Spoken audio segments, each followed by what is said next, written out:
ایک بات بتانے لگا ہوں، اللہ والوں کی محفل میں آ کے بیٹھے ہو، ان سے سچی یاریاں کر لو، ان سے سچی دوستی کر لو۔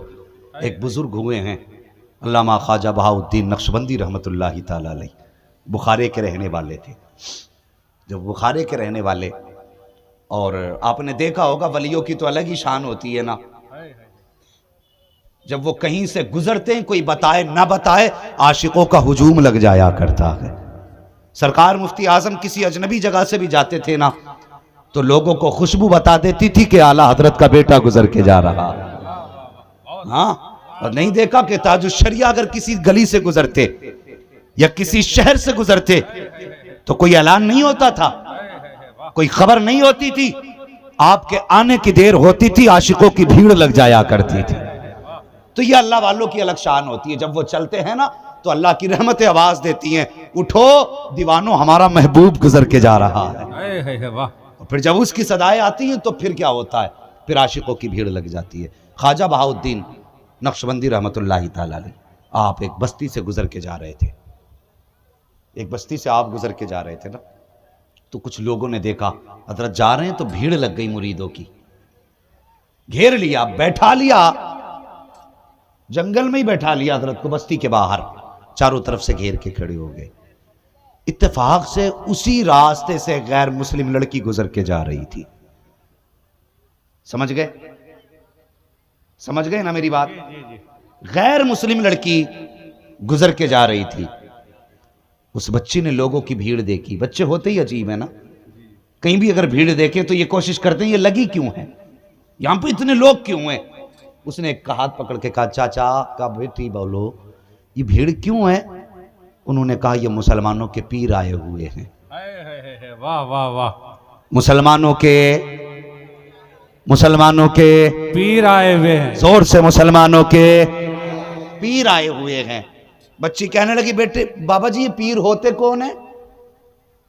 کہنے لگی بیٹے ہم تمہیں کیسے بتائیں پیر کون ہوتے ہیں، جاؤ وہ وہاں بیٹھے ہیں انہی سے جا کے پوچھ لے۔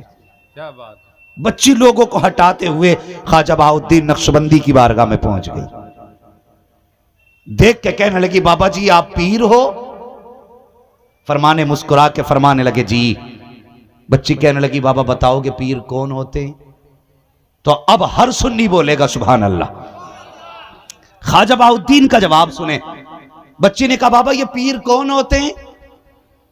تو خواجہ بہاؤالدین بخاری رحمۃ اللہ تعالی علیہ کہتے ہیں بیٹی پیر وہ ہوتے ہیں جو مصیبت کی گھڑی میں کام آیا کرتے ہیں۔ واہ کیا بات ہے، پیر وہ ہوتے ہیں جو مصیبت کی گھڑی میں کام آیا کرتے ہیں۔ بچی نے کچھ دیر سوچا، سوچ کے کہنے لگی کس کی مصیبت میں؟ کہنے لگے مریدوں کی مصیبت میں۔ تو بچی کہنے لگی بابا پھر مجھے بھی مرید کر لو، مصیبت تو کسی کو بھی آ سکتی ہے نا۔ مسکرا کے کہنے لگے بیٹی مرید وہی ہوتا ہے جو ہمارے مذہب کا ہوتا ہے۔ بچی نے کہا آپ کے مذہب کے لیے کیا کرنا پڑے گا؟ کہنے لگے میرے حضور کا کلمہ پڑھنا پڑے گا۔ اللہ اکبر، یہ اللہ والوں کی میٹھی باتیں تھیں جن کے لہجے سے لوگ مسلمان ہو جایا کرتے تھے، جن کی باتوں سے لوگ کلمہ پڑھ لیا کرتے تھے۔ بچی کہنے لگی بابا پھر مصیبت تو کسی کو بھی آ سکتی ہے نا، پھر مجھے بھی مسلمان کر کے مرید بنا لے۔ آپ نے کلمہ پڑھایا، بچی کو مرید کیا، بچی جانے لگی، کہنے لگی بابا وعدہ تو سچا ہے نا تیرا، مصیبت کے وقت کام تو آؤ گے نا؟ بچی نے کہا بیٹی، بابا نے کہا بیٹی پکار لینا، جب مصیبت کا وقت آئے گا تیرا پیر تیرے کام آ جائے گا۔ بول تو ذرا سبحان اللہ، تیرا پیر تیرے کام آ جائے گا۔ جب بچی نے اتنا سنا چل پڑی، اللہ اکبر، بچی سمجھدار تھی، یہاں سے گئی، جیسی پیر کی بیعت کی اور اس پر سلسلے کا فیض جاری ہوا، سلسلے نقشبند کا فیض جاری ہوا، بچی کی نوکری بادشاہ کے دربار میں لگی، اور اس کے اچھے اخلاق کی وجہ سے، بزرگوں کے فیض کی وجہ سے اس نے اتنی تیزی سے ترقی کی، جتنی خادمائیں بادشاہ کے دربار میں تھی وہ سب سے افضل ہو گئی۔ جب سب سے اچھی ہو گئی بادشاہ نے انہیں سب کے اوپر نگراں مقرر کر دیا، تو جتنی پہلی پرانی عورتیں تھی ان کو حسد بڑی جلدی ہو جایا کرتا ہے، کہنے لگی اچھا ہم اتنے دن سے کام کر رہے ہیں اور یہ 4 دن سے آئی ہے ایک بچی، یہ ہمارے سروں کے اوپر مقرر کر دی گئی۔ انہوں نے پلاننگ کی کہ کسی طریقے سے اس بچی کو یہاں سے نکالا جائے. اللہ اکبر. پھر کیا کیا؟ بادشاہ کے دربار کا ہار چرایا, ہار کی چوری بچی کے اوپر لگا دی. جب بچی پہ ہار کا الزام لگا, بادشاہ نے بچی کو طلب کیا, کہا تجھ پہ یہ الزام ہے, تو نے میرا ہار چرایا ہے, تیرے پاس کوئی گواہ ہے؟ بچی کہنے لگی میرے پاس تو کوئی گواہ نہیں, میری صفائی کا کوئی گواہ نہیں. کہا چوری کے گواہ کون ہیں؟ جن عورتوں کی پلاننگ تھی اس کو نکلوانے کی, وہ کھڑی ہو گئی, میرے سامنے چرایا ہے, میرے سامنے چرایا ہے. اللہ اکبر. بچی کی طرف بادشاہ نے دیکھا, کہا ہے کوئی ثبوت تیرے پاس صفائی کا؟ بچی کی آنکھ میں آنسو آ گئے. اب وہ صفائی میں کسے پیش کرے, مگر وہ پریشان نہیں تھی, آنکھ میں آنسو ضرور تھے. بادشاہ نے کہا اٹھا کے اسے قید میں ڈال دو اور 8 دن کے بعد اسے سزائے موت دے دی جائے. اللہ اکبر. بچی کو اٹھایا گیا, قید کے اندر ڈال دیا گیا. ایک دن گزرا روتے روتے, دوسرا دن گزرا روتے روتے, تیسرا دن گزرا روتے روتے. بچی کو یاد آیا کہ ایک دن بابا ملے تھے جنہوں نے کلمہ پڑھایا تھا اور یہ کہا تھا پیر وہ ہوتا ہے جو مصیبت کے وقت کام آیا کرتا ہے. بچی رو کے کہتی ہے بخارے والے بابا تو نے کہا تھا مصیبت میں کام آؤں گا, آج دیکھ میں موت کے قریب جا رہی ہوں, بتا تو صحیح تو کب آئے گا؟ جب تیسرا دن بھی گزر گیا, چوتھا دن بھی گزر گیا, لیکن کوئی نہیں آیا. 8 دن گزر گئے. المختصر کے وہ وقت بھی آیا جب بچی کو قلعے کے اوپر لے جا کر کے دیوار سے نیچے دھکا دینا تھا. آ گئے فوجی, بچی کو پکڑا, لے کر کے چلنے لگے. بچی مڑ مڑ کے کسی کا رستہ دیکھ رہی تھی. سپاہیوں نے کہا بتا تو صحیح کس کی راہیں تک رہی ہے, کس کا رستہ دیکھ رہی ہے؟ 8 دن ہو گئے, کوئی تجھ سے ملنے تک نہیں آیا, تو کس کو دیکھ رہی ہے؟ بچی نے رو کے کہا تھا کوئی تو میرا بھی ہے جس کی میں راہیں تک رہی ہوں, کوئی تو میرا بھی ہے جو مجھ سے وعدہ کر کے گیا تھا. اللہ اکبر. بچی نے پیری چلنا شروع کی ہے, چلتی جاتی, روتی جاتی, رخ بخارا کی طرف کرتی, کہتی جاتی بخارے والے بابا کہیں دیر نہ ہو جائے, کہیں دیر نہ ہو جائے, کہیں دیر نہ ہو جائے. یہ کہتے کہتے بچی دیوار تک پہنچ گئی. جب دیوار تک بچی پہنچی ہے, ان فوجیوں نے کہا تھا, سپاہیوں نے کہا تھا بچی اب تو موت کے قریب ہے, بادشاہ کا فرمان یہ ہے کہ موت کے وقت آخری خواہش پوچھی جائے. بچی سے کہا بتا تو صحیح تیری کوئی آخری خواہش ہو تو بچا. بچی نے کہا ہاں میری ایک خواہش ہے. کہا کون سی خواہش؟ کہا یہ جو ہاتھ باندھے ہیں کھول دیے جائیں. کہا کیا کرے گی؟ کہا کسی کو ہاتھ اٹھا کے الوداع کہنا ہے. جب اتنی بات بچی نے کہی ہے, سپاہیوں نے بادشاہ کی اجازت طلب کی. بادشاہ کی اجازت کے بعد بچی کے ہاتھ کھولے گئے ہیں اور اس کے بعد بچی نے دیوار پہ کھڑے کھڑے رخ کیا کہ بخارا کی جانب, اور آواز دے کے کہتی ہے بخارے والے بابا تجھے اپنا وعدہ یاد ہے کہ نہیں؟ لیکن مجھے اپنا وعدہ یاد ہے, تو نے کہا تھا پیر وہ ہوتا ہے جو مصیبت کے وقت کام آتا ہے. میں نے تیری زبان کی خاطر کلمہ پڑھا تھا, میں نے تیرے وعدے کی خاطر تیرے دامن کو تھاما تھا. بتا تو صحیح تیرا وعدہ سچا رہا یا میرا وعدہ سچا رہا؟ اس کے بعد بچی نے کہا تھا تیری ریت تو جانے, میری ریت تو یہ کہ میں وعدہ نبھا کے جا رہی ہوں. ہاتھ اٹھا کے کہا خدا حافظ. پھر اس کے بعد بچی کے ہاتھ باندھے گئے اور جب بچی کو دھکا دیا گیا, بچی کی زبان سے چیخ نکلی آ بخارے والے بابا اب کب آئے گا؟ اتنا کہنا تھا, بچی کی آنکھ دہشت سے بند ہوئی. اس نے زمین اوپر سے نیچے کا سفر طے کیا. بچی کہتی ہے جب اوپر سے چلی تھی تو آنکھ بند ہو گئی تھی, جب آنکھ کھلی تھی تو زمین پہ نہیں تھی بلکہ کسی آنے والے نے اپنے ہاتھوں میں سنبھال رکھا تھا. نعرے تکبیر, نعرے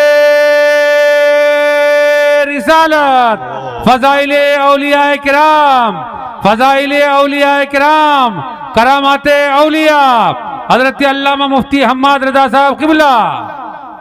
اللہ اکبر. آنکھ کھولی تو دیکھا کوئی اور نہیں, بخارے والا بابا مسکرا رہا ہے. بچی نے رو کے کہا بابا تم کب آئے؟ تو انہوں نے کہا تھا چون از چوارا آمدی من از بخارا آمدم. ہاں, چون از چوارا آمدی من از بخارا آمدم. آپ نے فرمایا بیٹی جب تم محل کی اوپر والی دیوار سے نیچے کی طرف چلی تھی تب میں بخارا سے چلا تھا, تب میں بخارا سے چلا تھا. کہنے لگی بابا اتنی جلدی آ گئے؟ مسکرا کے کہنے لگے بیٹی ابھی آنے میں دیر لگ گئی, قیامت میں آواز دینا تیری پہلی صدا پہ حاضر ہو جاؤں گا. اور پیر تو پیر ہوتا ہے, پیر تو پیر ہوتا, یوں ہی تو نہیں بک جاتا نا کوئی کسی کے ہاتھ میں, بہت سوچ سمجھ کے ہاتھ میں ہاتھ دیا جاتا ہے. ہاں, بہت سوچ سمجھ کے ہاتھ میں ہاتھ دیا جاتا ہے.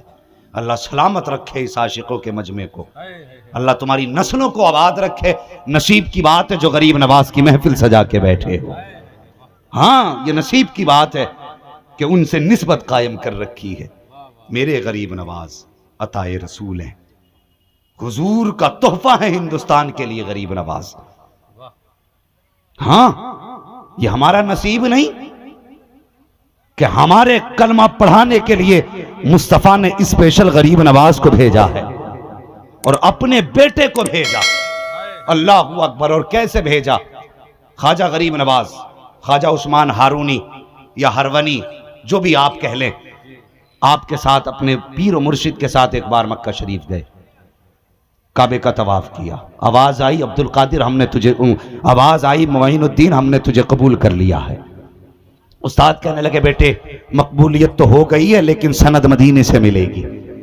وہاں سے سفر مصطفیٰ کے مدینہ شریف کا کیا، وہاں جا کے سلام کیا، حاضری ہوئی، اس کے بعد واپس آ گئے۔ پھر دوبارہ اپنی مرضی سے غریب نواز شہر مدینہ گئے، اپنی مرضی سے مسجد نبوی میں بیٹھے تھے۔ جو وہاں کے خادم تھے حضور کے روزے کے، انہیں حکم ہوا کہ جاؤ میرے معین الدین کو بلا کے لاؤ، میرے معین الدین کو بلا کر کے لاؤ۔ وہ آئے، کہنے لگے معین الدین کون ہے؟ وہاں پہ کئی سارے معین الدین تھے، اور غریب نواز سوچنے لگے کیا بات ہے۔ لوگوں نے پوچھا کیا ہے؟ کہا حضور بلا رہے ہیں۔ تو غریب نواز کے ذہن میں یہ تھی کہاں میں اور کہاں حضور کی چوکھٹ۔ گردن جھکا کے بیٹھے رہے، اپنی جگہ سے نہیں گئے، دوسرے لوگ چلے گئے۔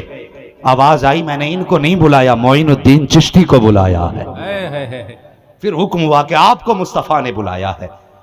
لکھا ہے مورخین نے جب دوبارہ غریب نواز اندر گئے تو پھر حضور نے مزار سے نکل کے غریب نواز کو سینے سے لگایا، اور پھر پورا راستہ اور پورا طریقہ تبلیغ کا سب سکھا کے ہندوستان کی طرف بھیجا۔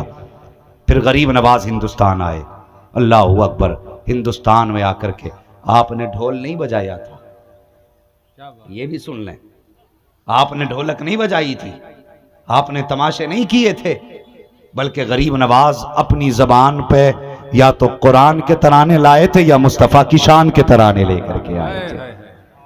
یہ شان میرے غریب نواز کی ہے۔ اللہ اکبر! ہاں بظاہر تو ایک مفلس نظر آتے تھے، لیکن خدا کی قسم جس دن سے آپ کا لنگر چالو ہوا ہے آج تک اسی شان سے چل رہا ہے، آج تک اسی شان سے چل رہا ہے۔ اور شان یہ ہے لنگر کی، پہلے بھی جب کبھی کچھ ختم ہو جاتا مرید آ کے کہتے، حضرت خادم آ کے کہتے آج لنگر میں کھانے نہیں ہیں، مسلح کا کونا اٹھاتے، فرماتے ہیں جتنا بھرنا ہے بھر کے لے جا، معین الدین کا دریا بہ رہا ہے۔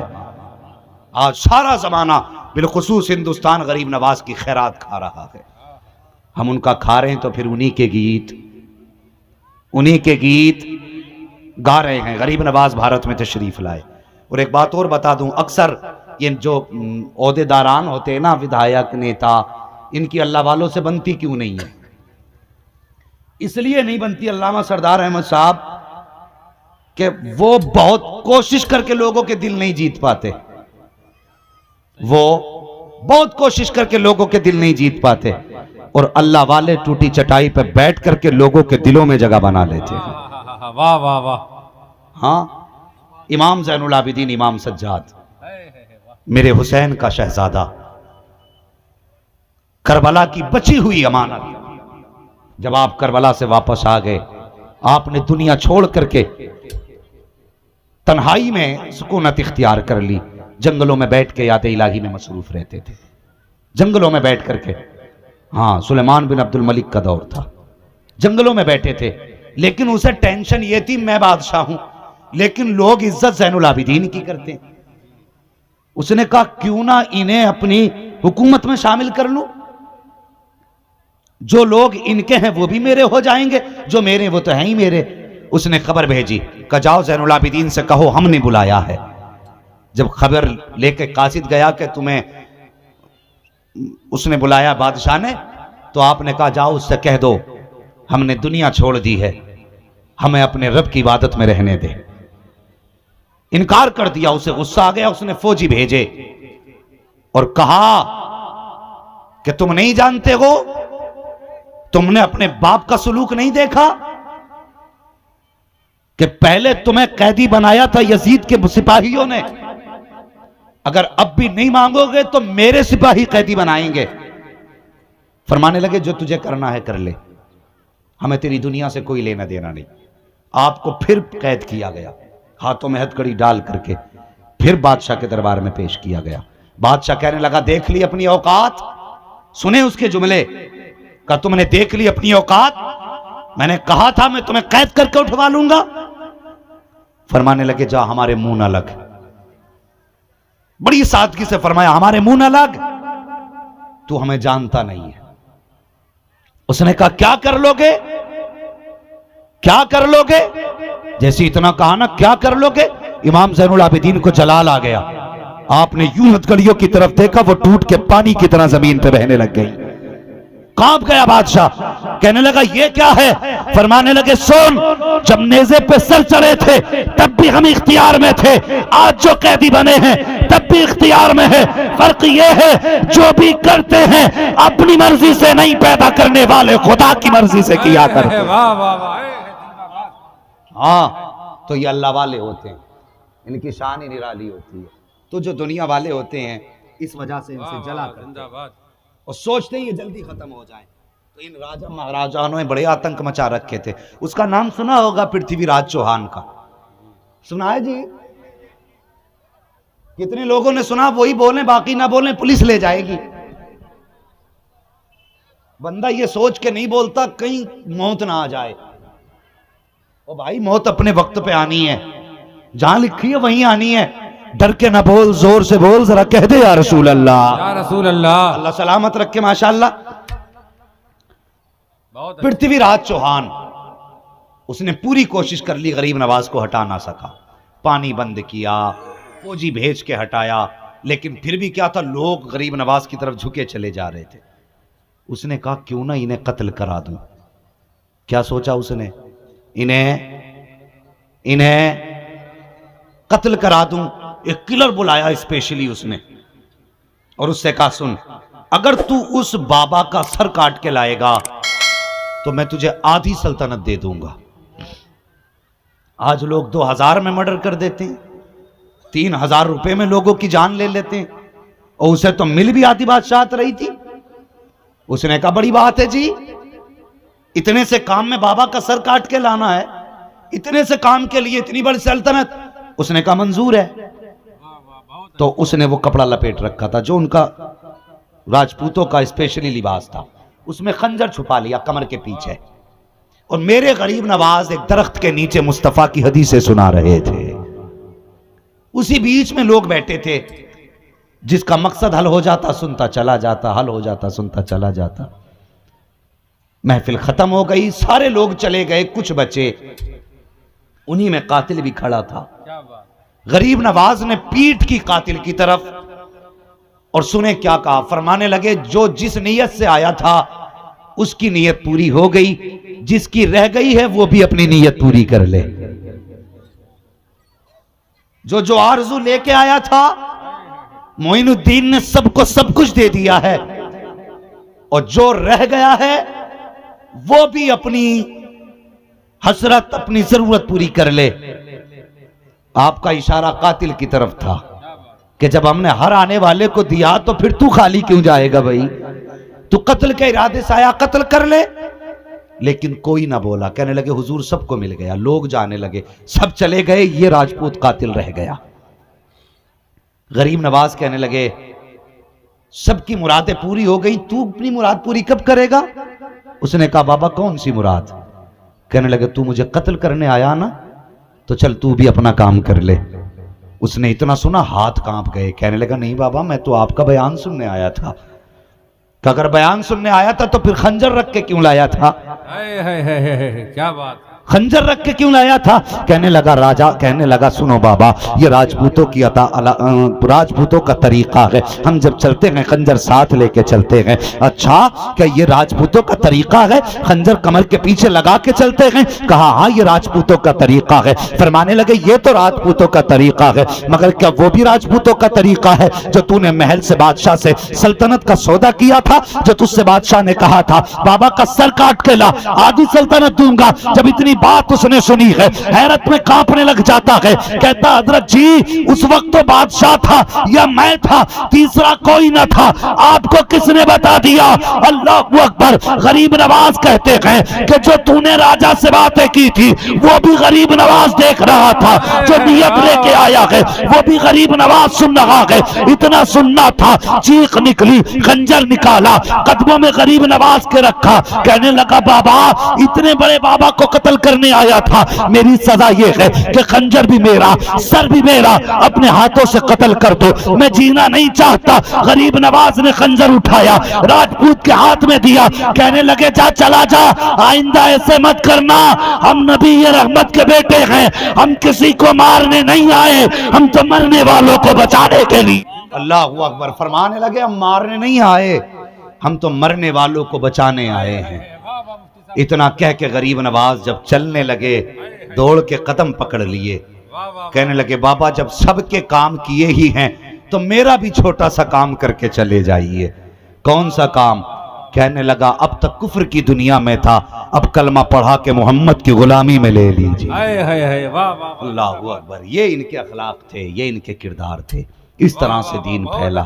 آج پوری دنیا غریب نواز کے نام کے ڈنکے بجا رہی ہے۔ ہاں، جنہوں نے ان کا نام مٹانا چاہا وہ تو مٹ گئے، لیکن ہر گھر میں غریب نواز کے نام کا نعرہ لگ رہا ہے۔ ہاں، اور یہ وہ درگاہ ہے بھارت کی زمین پر جہاں پہ صرف مسلمانوں کو نوازا نہیں جاتا۔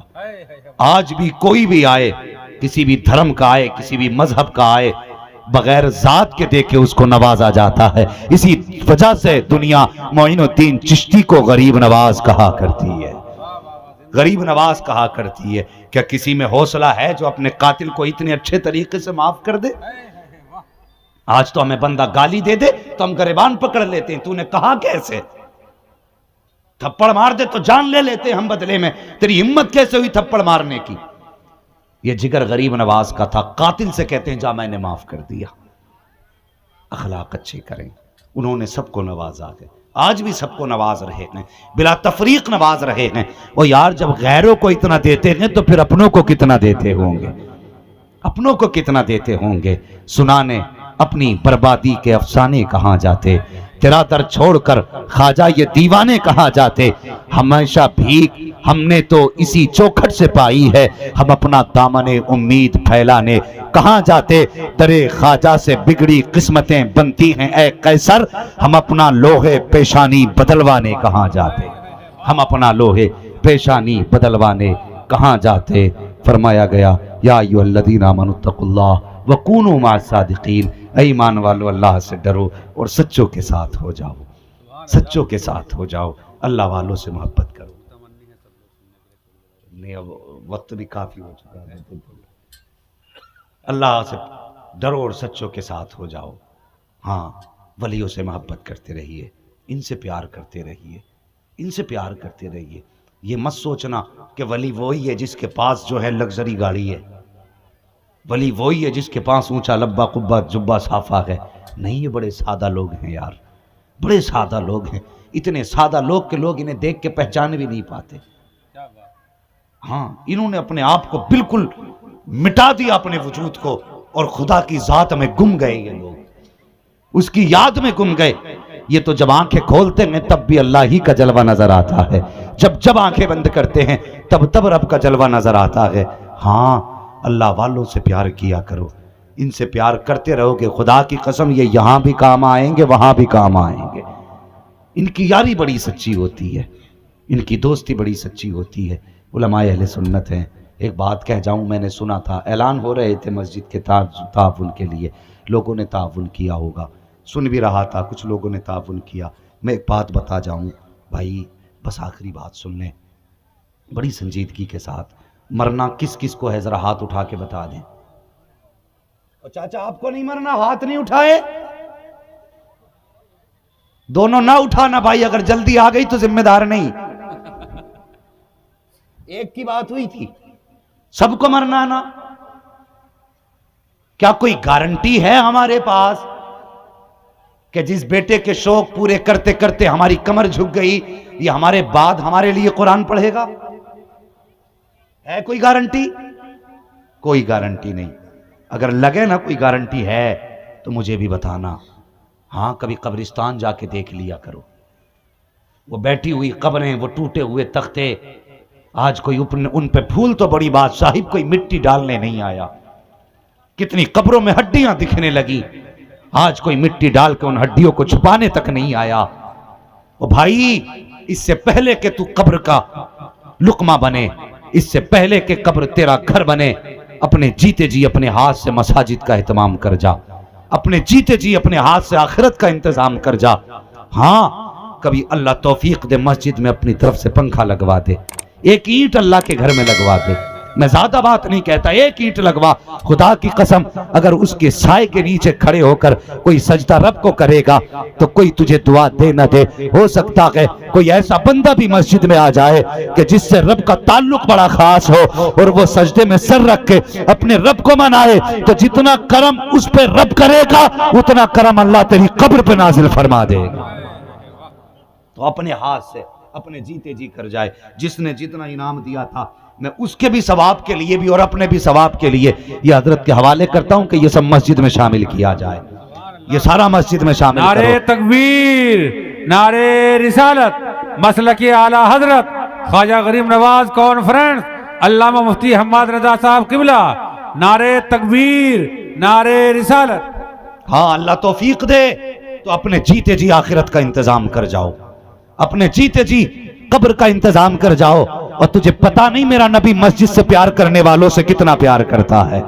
ہاں اب کوئی اپنی جگہ نہ بیٹھے گا، سارے لوگ اٹھیں گے. جس کی جیب میں جو بھی ہے مصطفیٰ کی رضا کے لیے اٹھیں اور وہ سب مسجد کے لیے لے کر کے آئیں. اتنا بچا لیں جتنے میں کرایہ چل جائے. مجھے پتا ہے میرے بھائی بڑی بڑی دور سے چل کے آئے ہیں، لیکن ایک بات یاد آ رہی ہے، آپ اپنا کام کریں، میں اپنا کام کرتا رہوں گا. سنتے بھی رہیں، کام بھی کرتے رہیں. سنیں مسجد نبوی ہے. اللہ اکبر. ایک دن میرے حضور فجر میں مسجد نبوی میں تشریف لائے. جب آ کر کے دیکھا نا تو مسجد نبوی میں چراغ جل رہا تھا، چراغ جل رہا تھا. یہ پہلا دن تھا مسجد نبوی کا جو مسجد نبوی میں چراغ جلا تھا.